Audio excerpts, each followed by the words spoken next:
जयराम रमेश जी और कांग्रेस का मासूमियत से अपने आप का पल्ला जॉर्ज सोरोस के बयान से झाड़ने का जो एक प्रयास किया जा रहा है वो नहीं चल पाएगा, क्योंकि जयराम रमेश जी, आपको तो मूवी के टाइटल अच्छे लगते हैं। ये हम आपके है कौन नहीं, ये हम साथ साथ है का एक परिचायक है। जिस प्रकार से प्रवीण चक्रवर्ती कोई छोटे मोटे नेता नहीं, राहुल गांधी के खासम खास ने जॉर्ज सोरोस के एजेंडे प्रोपेगेंडा को ट्वीट करके उसको प्रोपेगेट करने का काम किया है। ये कोई पहली बार नहीं है ऐसा उदाहरण सामने आया है कि इस प्रकार का भारत विरोधी एजेंडा उठाकर भारत की बदनामी पर और भारत के संवैधानिक संस्थाओं की बदनामी पर कांग्रेस उतर आई है, केवल और केवल एक व्यक्ति के विरोध में।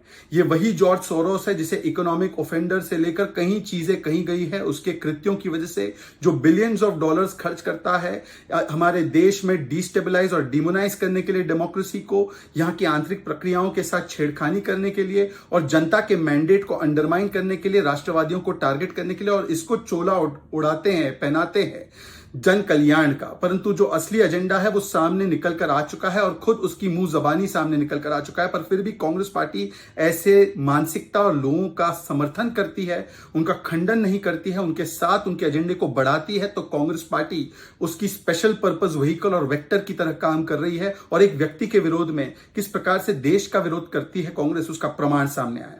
Congress Party and Jairam Ramesh's belated attempts to distance themselves from the statement of George Soros, which unveils his intentions to destabilize and demonize Indian democracy, won't cut any ice. Because Mr. Jairam Ramesh loves movie titles, it is not Hum Aapke Hai Kaun, it is actually Hum Saath Saath Hain.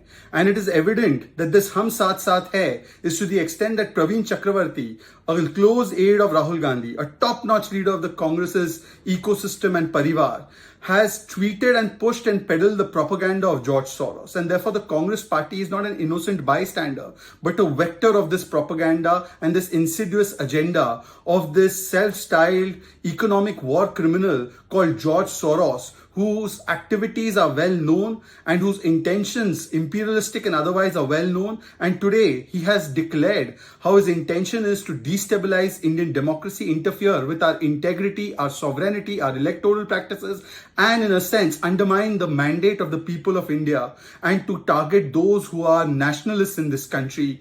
This agenda has been exposed by his own statements. It was going on for many years under a garb of philanthropic exercises where many people from various places had been co-opted. But it is unfortunate that the Congress party too peddles, pushes this narrative, and it does so perhaps because it is a vector of George Soros's malified intention and hatred of one